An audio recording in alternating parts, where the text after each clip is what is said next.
Now, will it boost the North West economy or be a total waste of money? The arguments over the building of the HS2 high-speed rail link continued today. Well, this time a group of MPs are questioning the benefits of the £50 billion scheme, which will link the North West and London.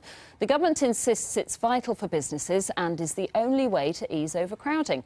Here's our environment correspondent, Judy Hobson. The government says HS2 will revitalise Britain as it creates jobs around the country. But at a cost of £50 billion, some MPs say it isn't worth it and aren't convinced it will boost local economies. They're not alone. Lawrence Jones runs a successful internet hosting company here in the North West. We're not in a privileged position where we've got umpteen pounds to spend. We've got limitations. We could have better schools, better hospitals. But the government insists increasing capacity on the rail network is vital for local economies. In the last 10 years, rail journeys have grown from 750 million to 1.5 billion. Inner city journeys have doubled, and Network Rail are warning that in 10 years' time, the West Coast Main Line will be full. Overcrowding is already a big problem. Virgin Trains wanted to run extra services from Blackpool, but they were told there's no room. The government says HS2 would free up a lot of the existing railway network and create more capacity, in fact, up to 143%. The opponents to high-speed 2 say there are less expensive ways to increase capacity, and they're right. But they aren't as large-scale improvements as HS2 would provide, with hundreds of miles of new track to put long-haul trains on as well as freight trains on, that will free up capacity for all kinds of users. Like our MPs, commuters in Manchester have mixed opinions on HS2. You know, I'm easy about it, really. I don't need to go faster than sound, you know, to get down to London. It'll be a good thing eventually, and people just need to get used to it. So to many, it remains unclear just how much an increase in rail capacity will benefit the economy. Judy Hobson, BBC North West Tonight, Manchester. Well, today's report from the Public Accounts Committee is the latest negative publicity to hit HS2.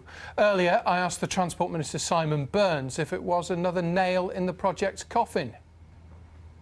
Well, it's certainly not another nail in the project's coffin, because it is a project that is in the national interest, because we are running out of capacity on the conventional rail network and we have to build it to ensure that we release capacity.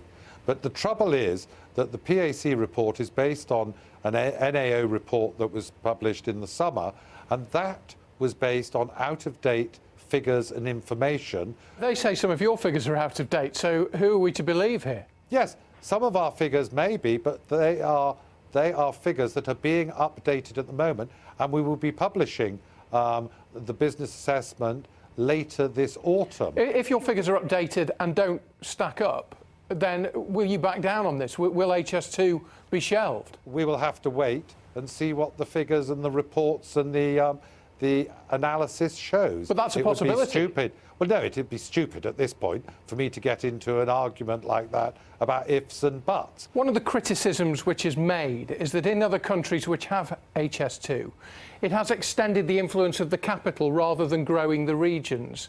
How do you allay fears for people in Manchester who might feel that? Because the analysis so far shows that with regard to job creation, 70% of the job creation will be outside London, and you will see in the not too distant future a report that will be published that will show region by region, city by city, the economic benefits, both in terms of money and in job creation. Margaret Hodge was a supporter of this when it first started, the chair of the Public Accounts Committee.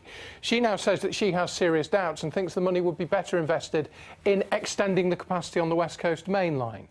Both this government and the last Labour government, of which she was a member, have invested over £9 billion in the West Coast Main Line, upgrading it, dealing with capacity issues and dealing with pinch points. The trouble is, though, that since privatisation, the number of people in England who use the rail network has increased from 750 million to 1.5 billion, with further increases projected in the next few years.